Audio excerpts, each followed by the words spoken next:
The saloon in Cedar Ridge, Wyoming territory, stank of whiskey, sweat, and the particular kind of desperation that clung to men who'd lost more than they could afford. Samuel Colt sat alone at the corner table, nursing his third whiskey of the evening and watching the room with the careful attention of a man who'd learned that trouble had a way of finding those who weren't looking for it. At 41, he'd spent more years alone than he cared to count, drifting from ranch to ranch, his only constants the horse beneath him and the ghosts that rode alongside. The Silver Dollar Saloon was busy for a Tuesday night. Cowhands from the surrounding ranches crowded the bar, their voices rising and falling like waves against a shore. The poker tables were full, and the working girls moved between customers with practiced smiles that never quite reached their eyes. Samuel had no interest in cards or company. He was here for the whiskey and the illusion of human connection that came from being surrounded by noise and life, even if he wasn't part of it. That's when she walked in. The woman paused in the doorway, letting her eyes adjust to the lamplight and smoke. She was beautiful in the way that made men stop mid-sentence and forget what they were saying. Dark hair pinned up in an elaborate style, a green dress that cost more than most cowboys saw in a year, and a face that belonged in a painting rather than a frontier saloon. But it was the way she moved that caught Samuel's attention, carefully, like someone walking through a field of snakes. She scanned the room and her gaze landed on a table near the back where 4 men were playing poker. Her jaw tightened almost imperceptibly before she composed herself and glided toward the bar. The bartender, old Pete, straightened up like a soldier when she approached. "Whiskey," she said, her voice carrying a slight accent Samuel couldn't place. "Your best." The room had grown quieter, the way it always did when a woman of quality entered a place where quality was usually bought by the hour. Samuel watched her in the mirror behind the bar, noting the tension in her shoulders, the way her fingers drummed against her small purse. "Well, well," a voice drawled from the poker table. "Look what the wind blew in." The speaker was Jake Morrison, a cattleman who owned one of the larger spreads outside town.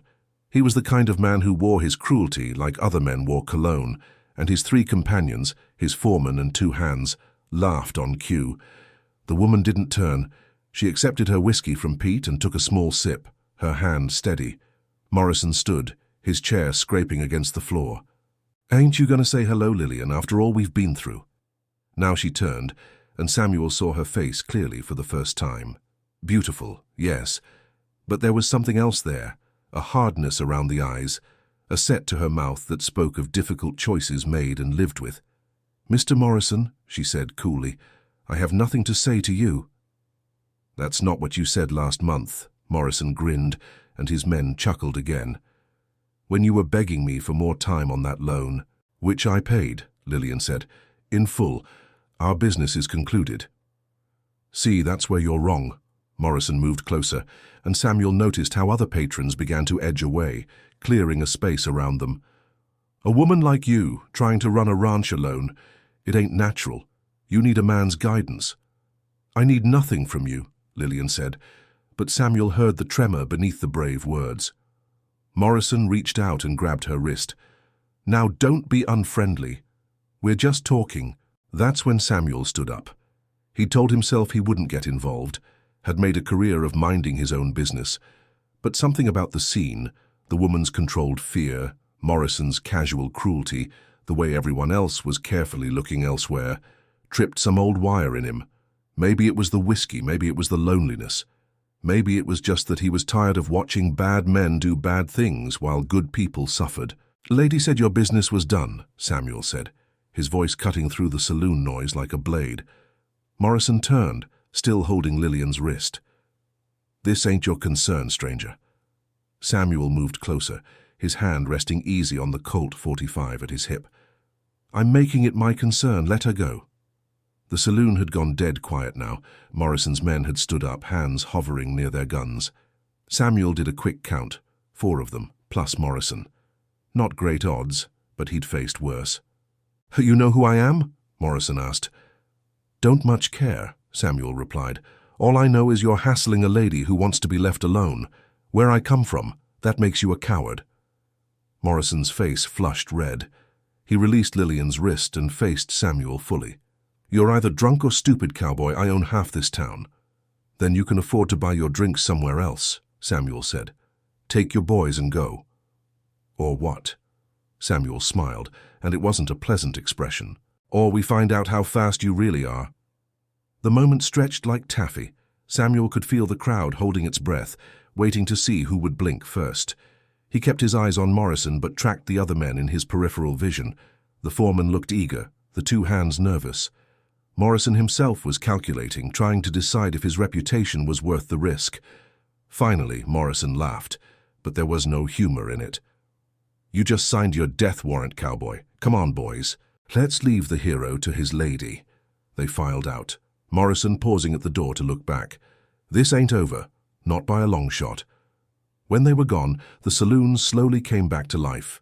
Conversations resumed, cards were dealt, and drinks were poured. Samuel turned to check on Lillian and found her staring at him with an expression he couldn't read. Thank you, she said. That was brave. Foolish, but brave. Morrison's right about one thing, Samuel said. This won't be over. Men like him don't forget being backed down in public. I know, Lillian said softly, but I'm used to Jake Morrison's threats. I own the ranch neighboring his spread.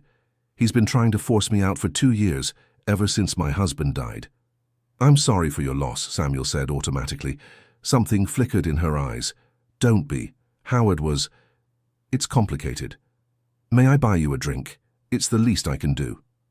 They sat at Samuel's corner table, and Lillian proved to be good company. She was educated, well-traveled, with a wit that surprised and delighted him.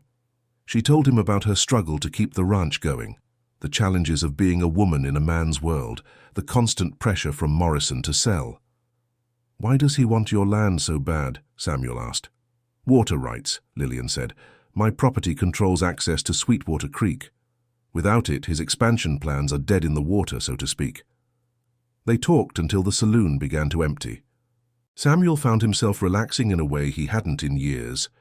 Lillian was easy to talk to, and for a man who'd spent most of his adult life alone, the simple pleasure of conversation was intoxicating. I should go, Lillian said finally. It's a long ride back to the ranch. In the dark. Alone. Samuel shook his head. Not after what happened with Morrison. I'll ride with you. I couldn't ask. You're not asking. I'm offering. She smiled, and for the first time it seemed genuine. All right, Mr. Colt. Samuel Colt. Like the gun? No relation, but it's been useful for the reputation. They retrieved their horses and rode out under a canopy of stars. The night was cool and clear, the kind of western night that made a man feel small and infinite at the same time. Lillian rode well, comfortable in the saddle, and they made good time. You never said what brings you to Cedar Ridge, Lillian said, as they followed the wagon road north. Passing through, Samuel said. Looking for work. I'm what you might call a professional drifter. No family, no ties. Not anymore. The words came out harder than he intended. Lillian seemed to understand that was all he'd say on the subject. They rode in comfortable silence until the lights of her ranch came into view. It was a modest spread but well maintained, the buildings in good repair and the fences straight and true. Would you like some coffee? Lillian asked as they dismounted. It's the least I can do after you've come all this way. Samuel knew he should say no, knew that getting involved with this woman and her troubles was the last thing a man in his position needed. But the night had been pleasant, and the thought of returning to his empty room at the boarding house held no appeal. Coffee sounds good, he said. The ranch house was comfortable and clean, with touches that spoke of a woman's presence. Curtains on the windows, flowers in a vase, books on a shelf. Lillian busied herself in the kitchen while Samuel looked around, noting the quality furniture that seemed at odds with the modest exterior. Your husband must have done well, he said. Lillian paused in her coffee-making. Howard had money when we married, family money from back east. He thought ranching would be a grand adventure. Her voice turned bitter. He was wrong. She brought the coffee and they sat by the fireplace. In the lamplight, Samuel could see lines around her eyes, a weariness that beauty couldn't quite hide. Can I ask you something? Lillian said. Why did you step in tonight? You don't know me. Morrison's dangerous. Most men would have minded their own business. Samuel considered his answer. Maybe I'm tired of minding my own business. Maybe I've seen too many bullies get their way. Or maybe... He paused. Maybe I just don't like seeing someone alone face trouble they didn't ask for. Alone, Lillian repeated softly. Yes, I suppose we both know about that. There was something in her voice, a recognition, a shared understanding of what it meant to be isolated in a world that seemed designed for pairs. Samuel felt a dangerous warmth in his chest, a stirring of something he'd thought long dead. I should go, he said, standing abruptly. It's late. Stay, Lillian said, and there was desperation in it. Just stay. The Hans bunkhouse is empty. You could have a real bed instead of whatever flea trap you're renting in town. And I'd feel safer, knowing Morrison might come calling. It was the last part that decided him. The thought of leaving her alone to face Morrison's revenge didn't sit right. All right, just for tonight. But one night became 2, then 3. Samuel found himself helping with ranch work during the days, fixing things that had been let go, teaching the 2 remaining hands better ways to handle the cattle. Lillian was a quick study, eager to learn, and their evening conversations became the highlight of his days. On the 4th night, as they sat on the porch watching the sunset paint the mountains purple and gold, Lillian told him about her marriage. Howard wasn't a bad man, she said, just weak. When the ranch started losing money, he turned to drink, then to gambling, then to... She paused. Other women. He died in a card game in Denver, shot by a man he'd cheated. I'm sorry, Samuel said, meaning it. The funny thing is, I was relieved, Lillian said. Is that terrible, to be relieved when your husband dies? Feelings aren't right or wrong, Samuel said. They just are. She looked at him then, really looked at him, and Samuel felt exposed in a way that had nothing to do with physical proximity. What about you? What ghosts are you running from? Samuel was quiet for a long time. Then, surprising himself, he told her about the wife and daughter he'd lost to cholera 10 years ago, about the bottle he'd crawled into afterward, about the years of drifting, working, never staying anywhere long enough for the memories to catch up. So you see, he finished, I'm not much of a hero, just a man who's gotten good at running. Lillian reached over and took his hand. Maybe it's time to stop running. That night, for the first time in a decade, Samuel didn't sleep alone. And for a brief, shining moment, the world seemed to make sense again. He should have known it couldn't last. The next morning, Samuel woke to find Lillian already up and dressed, standing by the window with a strange expression on her face. What is it? He asked. Riders coming, she said. Lots of them. Samuel joined her at the window and cursed. Morrison was approaching with at least a dozen men, all armed. But that wasn't what made Samuel's blood run cold. Among them, he recognized faces from wanted posters. These weren't just ranch hands, they were hired guns, killers. Get your rifle, Samuel said, and whatever cash you have. We need to... The door burst open. Lillian's 2 ranch hands stood there, guns drawn and pointed at Samuel. Sorry about this, Colt, one of them said, but Mr. Morrison pays better than she does. Samuel reached for his gun, but Lillian's voice stopped him. Don't. He turned to look at her, and his heart sank. She was holding a derringer, and it was pointed at him. I'm sorry, Samuel, she said, and for the first time since he'd met her, she looked genuinely sad. But this was the only way. Morrison and his men entered the house, spreading out to cover all exits. Morrison himself was grinning like a cat with a mouse. Well played, Lillian, he said, though I thought it would take longer to rope him in. Samuel's mind raced, trying to make sense of what was happening. You're working together? Lillian lowered the derringer. Howard owed Jake money, a lot of money, more than the ranch is worth. When he died, the debt became mine. So you made a deal, Samuel said, understanding flooding through him like ice water. Jake's had problems with drifters, Lillian said. Men who come through town cause trouble, interfere with his business. He needed someone who could identify them, get close to them, set them up. And you needed the debt forgiven, Samuel finished. He laughed, but it was a bitter sound. "The scene in the saloon, that was all planned." "Every word," Morrison confirmed. "Lillian's good at playing the damsel in distress. You're not the first hero she's caught, though I'll admit, you lasted longer than most before falling for her charms." Samuel looked at Lillian, searching for some sign of the woman he thought he'd known. "The stories about your husband? The conversations we had?" "The best lies have truth in them," Lillian said. She wouldn't meet his eyes. "Howard was a drunk and a gambler. He did die in Denver, but he was also a fool who thought he could cheat Jake Morrison and live." "So you became Morrison's hunting dog," Samuel said. "How many men have you done this to?" "You're number 4, Morrison answered for her. "The others weren't as durable as you, but then they also didn't have your reputation." "My reputation?" Samuel frowned.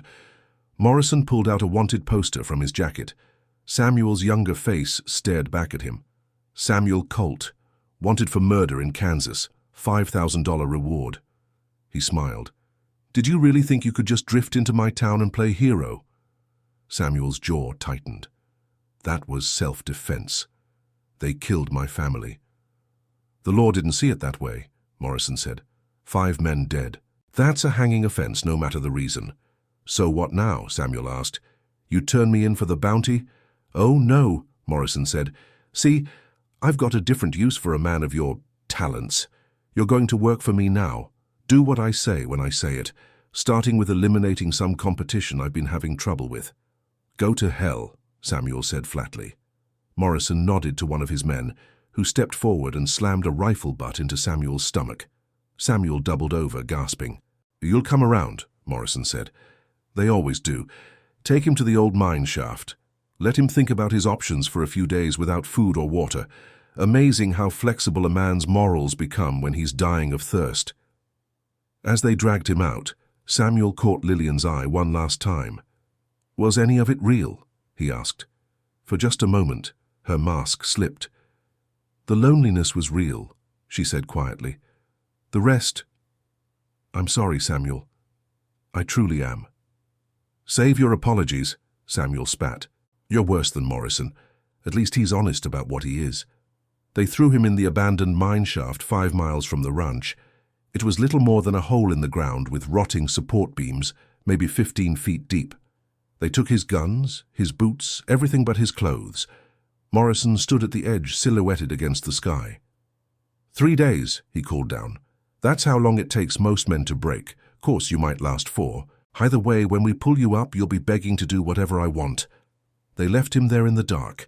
The first day was bad. The second was worse. By the 3rd day, Samuel was hallucinating, seeing his dead wife and daughter in the shadows, hearing their voices in the drip of water somewhere he couldn't reach. His tongue felt like leather, his thoughts scattered like tumbleweeds. But Samuel Colt was nothing if not a survivor. And as he lay there in the dark, he began to plan. On the morning of the 4th day, when Morrison's men came to check on him, Samuel was ready. He lay still, playing dead, until they lowered a rope. When one of them climbed down to check his body, Samuel struck. Weak as he was, desperation gave him strength. He snapped the man's neck, took his gun, and shot the other before he could react. It took everything he had to climb out of that hole. He found a canteen on one of the bodies and drank carefully, knowing too much too fast would kill him. Then he took their horses and weapons and headed not for town but for the mountains. For 2 weeks, Samuel recovered in an old trapper's cabin he'd noticed on his rides with Lillian. He ate, rested, and planned. Morrison thought he was weak, broken, just another drifter to be used and discarded. It was time to show him how wrong he was. Samuel started small. Morrison's outer line camps began having accidents. Cattle scattered, waterholes poisoned, supplies burned. Always at night, always without warning. The men Morrison sent to investigate either found nothing or didn't come back at all. Morrison responded by pulling his men in closer, concentrating his forces, exactly what Samuel wanted. Fear was spreading through the ranks. Stories of a ghost, a demon, something out there in the dark, picking them off one by one. Then Samuel started leaving messages, names carved in trees, wanted posters nailed to fence posts, the word murdered painted in red on the side of Morrison's barn, with 5 names listed below. The names of the men who'd killed Samuel's family all those years ago, the crime Morrison thought gave him leverage. On a cold October night, exactly 1 month after they'd thrown him in the mine shaft, Samuel made his real move. He knew Morrison would be at the Silver Dollar, holding court like he did every Friday night.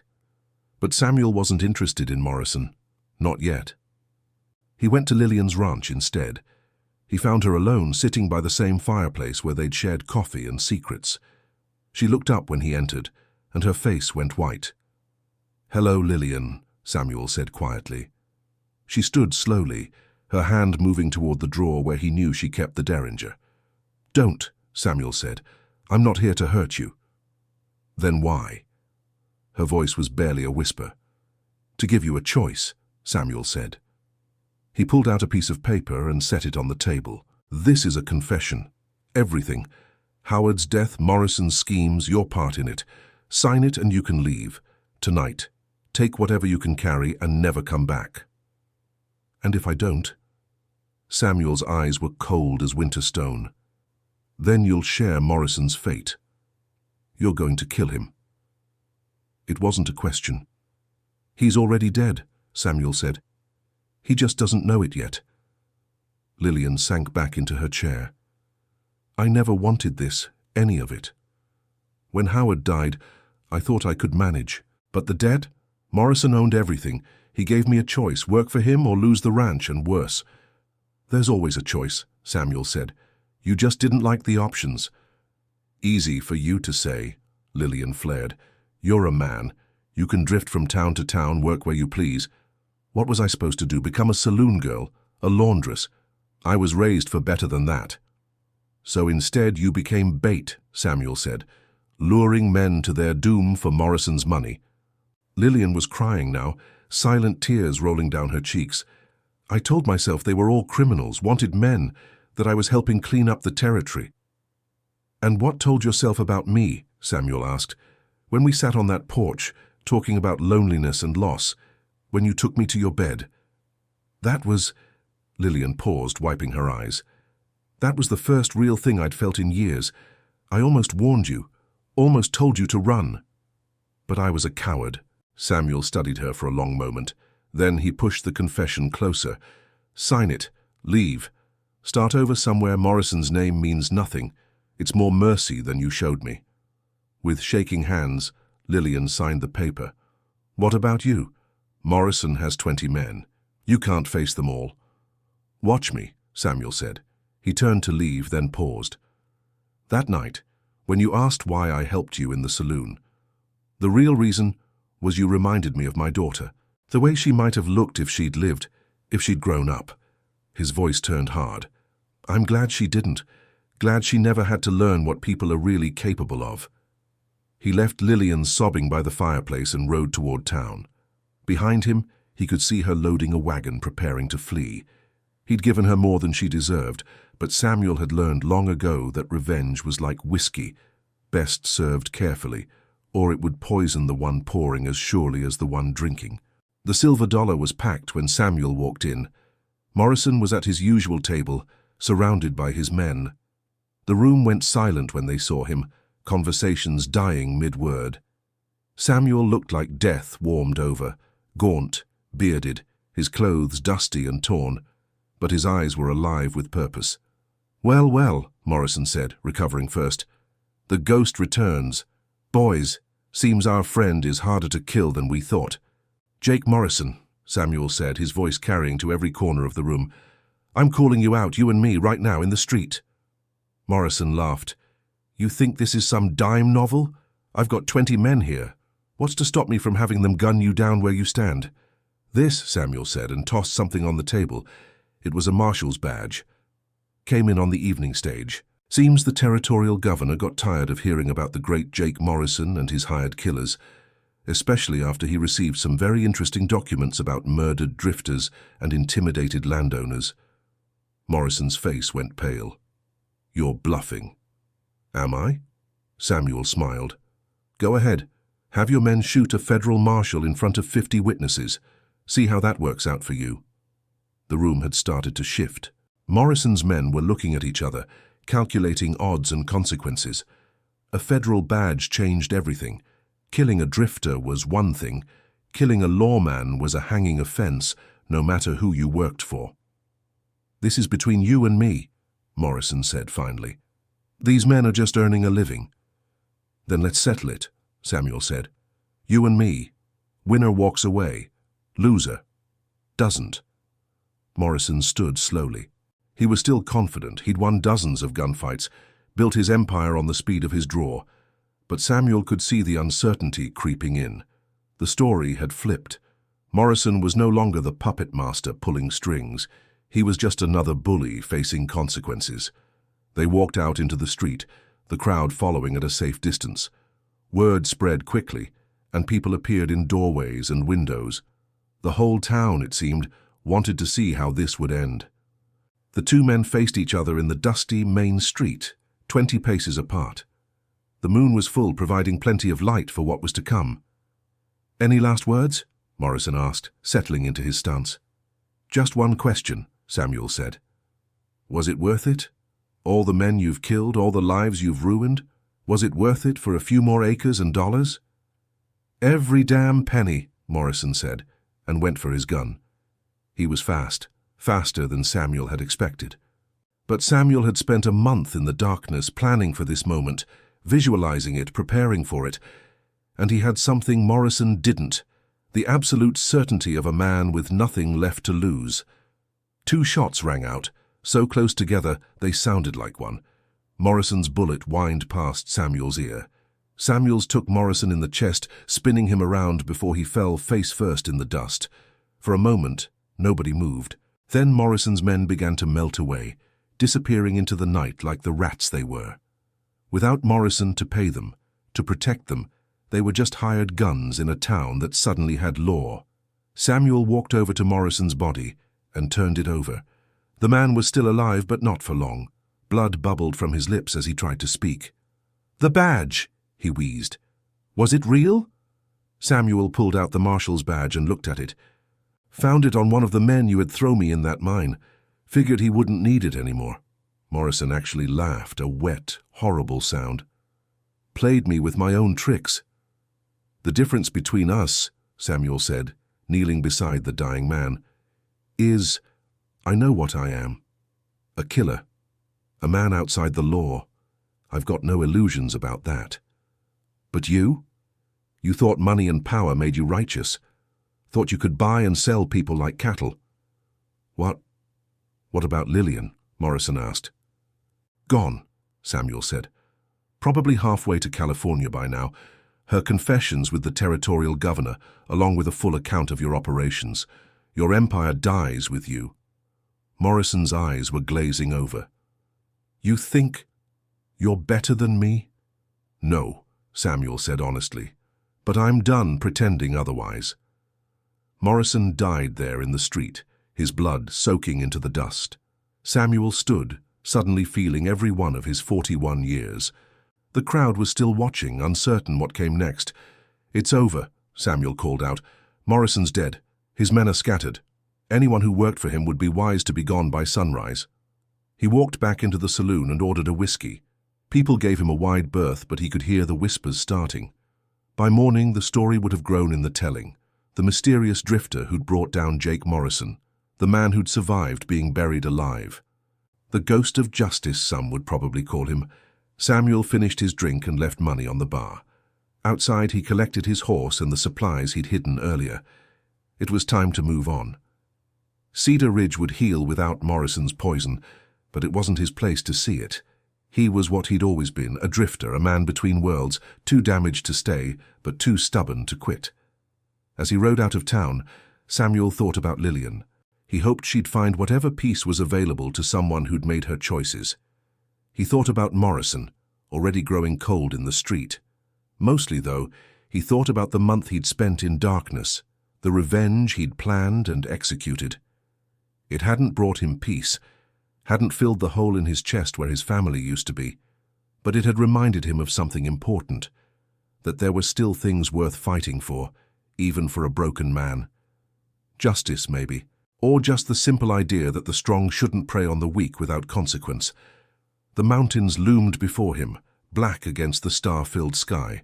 Somewhere out there was another town, another wrong that needed righting, another chance to balance the scales a little. Samuel Colt rode toward it alone as always, but somehow less lonely than before. Behind him, Cedar Ridge began the long work of healing. Morrison's ranch would be broken up, sold to the families he'd driven off. The saloon would lose its shadow of fear. And in the years to come, they'd tell stories about the night justice came to town in the form of a lonely cowboy who'd defended the wrong woman and lived to set things right.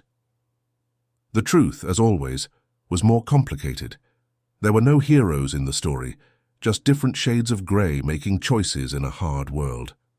But sometimes, Samuel reflected as his horse picked its way up the mountain trail, that was enough. Sometimes the best you could hope for was to leave a place a little better than you found it, even if the cost was higher than anyone should have to pay. The sun was rising by the time he reached the pass, painting the valley below in shades of gold and crimson. Samuel paused to look back one last time, then turned his horse toward whatever waited beyond the next ridge. He was still running, still searching for something he'd probably never find. But for the first time in years, he was running towards something instead of away. And in the end, for a man who'd lost everything and found he could still choose who to be in the darkness, that was its own kind of redemption.